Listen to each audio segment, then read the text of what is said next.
Hello mga kababayan, welcome to my channel. Welcome to Laruan ni Obi-Wan. The figure that we have for review is the Marvel Legends First 10 Years Iron Man Mark 7. So this figure was released in 2018. The Mark 7 armor was first introduced to us in the Avengers 2012 MCU movie. Let's check out the accessories that this figure comes with. Actually very little. We only have alternate handsets. So we have two alternate handsets for this figure. One would be attached to the figure and the other would be in packaging. So there would be the first handset, which are fists, and the second handset would be repulsor shooting hands. And the third accessory that this set would come with are repulsor blasts. So back in 2018, this was one of the biggest or tallest Iron Man action figures. So let's measure this guy up. So this is almost a 7-inch action figure.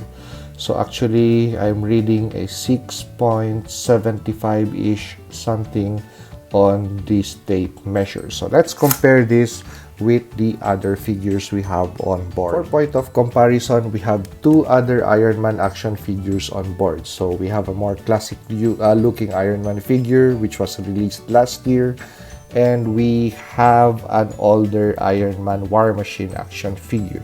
This is from the Iron Man 2 movie. So as you could see, it is really a little bit smaller than the rest. But compared to the most recent, this 2018 version, quite scale to this newer version of the Iron Man figure. So for another point of comparison, we have the NECA Terminator T800, and we have McFarlane Toys, the Red Hood action figure. So both of these action figures are 7-inch action figures. And we have the 2018 Marvel Legends version of the Mark 7, which is all bordering to the 7-inch mark. So as evidence, they quite scale, but as you could see, compared to other 2018 action figures, this was really a bit taller for an Iron Man and bulkier for an Iron Man figure. So which makes this really a nice companion with the other Marvel Legends action figures that you have on board if you want a Trinity to display with. So let's get the other two guys on board. So in my display case, this is my Marvel Legends Avengers Trinity. So I really don't care what figures I mix and match as long as the scale is okay. So we know that the biggest of these Trinity figures would be Thor. And the smallest guy would be Captain America, and the second biggest guy in a suit of armor, of course, would be Iron Man or Tony Stark. So as for the presentation, this is how I enjoy my Marvel Legends Avengers Trinity. And as a final point of comparison, we have the Mark III from the Infinity Saga. So let's do a quick 360 of these two Iron Man action figures.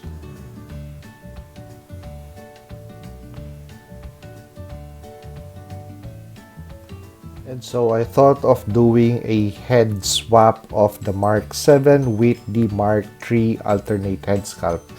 And this is going to be the end result. It's going to look really weird, like a Tony Stark having a bout of hyperthyroidism. For points of articulation, the head is on a ball, but with regards to head tilts, we don't have much head tilts looking up. We have quite head tilts looking down, but not so much. Left and right, okay. We don't have any cut on the waistline for rotational movement. We only have a ball on the diaphragm area for rotational and motion movement. The arms could could rotate well even if we have these shoulder guards on. The shoulder guards are not connected to the ball of the arm. So whenever you move the arm sideways, forwards, backwards, you have to consider the position of these shoulder guards. So I would demonstrate. So it would only lift the plastic, so the shoulder guards is just attached to the shoulder armor piece. So when you move that down, it's just going to take a while before it takes form on the ball of the arm. So that is also the problem when you move the arms forward and backwards. So it breaks the design, but really not that much that it's quite annoying. But with compared to the Mark III Infinity Saga, this is connected to the ball of the arm. So whenever you move that arm, the shoulder armor goes with the movement or the flow of the arm. So of course, this is a newly designed figure, and this has drop leg features, which this action figure does not have. Now going back to the arm area, we have 2 points of articulation for the elbow, and if you're going to use the fists, the fist would have rotation, and we have a swivel.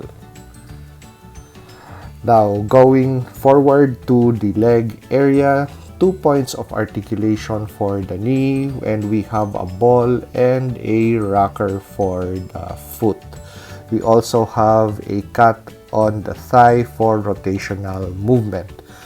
But as I was saying earlier, this does not have drop leg function, which the Infinity Saga Iron Man has.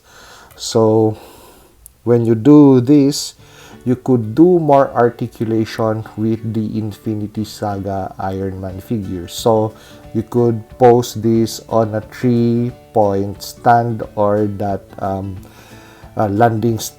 dynamic landing stance of Iron Man. But with this, you have to really struggle with the articulation point because we don't have any drop leg function on this area over here. So we really have, if you want to have that very dynamic Iron Man landing pose, you have to really position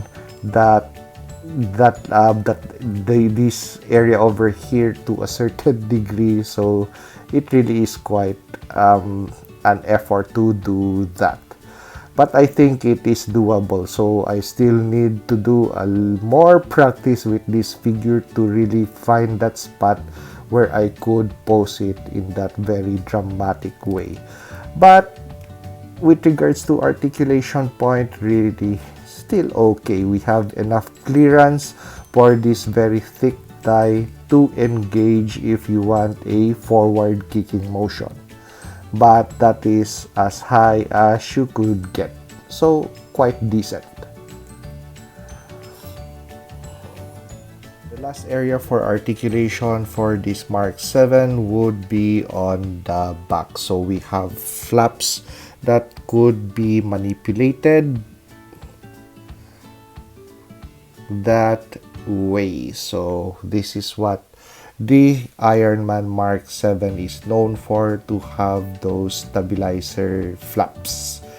So if you like this video, like, comment, and subscribe, and see you on the next Iron Man review.